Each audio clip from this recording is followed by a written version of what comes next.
oranın. Kesin oranın ya. Bunu kim buraya koydu? Ben kattım. Oran değil abi. Abi oranın. O ortaya gelecek. Abi oran.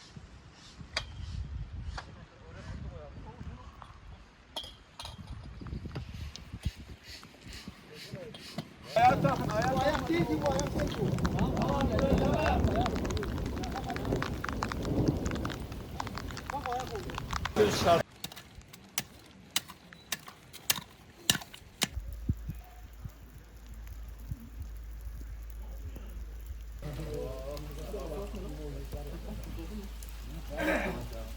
Yok çalıyorsun. Ekmek var abi. Merhaba. Manzaraya gerek yok. Buraya bak lan. Senin altına bir şey yapayım.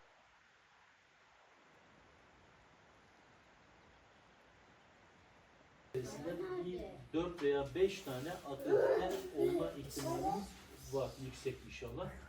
Bu da bize ciddi bir inşallah başarı olarak hanemize yazılacak. Ciddi mi? Allah Allah. Ama. Kaçtı abi de yakalayamadı. Çok sıcak oldu başkanım yeter. Şimdi ne oldu? Zaten yoktu ki. Yoktu ki hocam iş. Hiç yoktu ki. Işık vardı.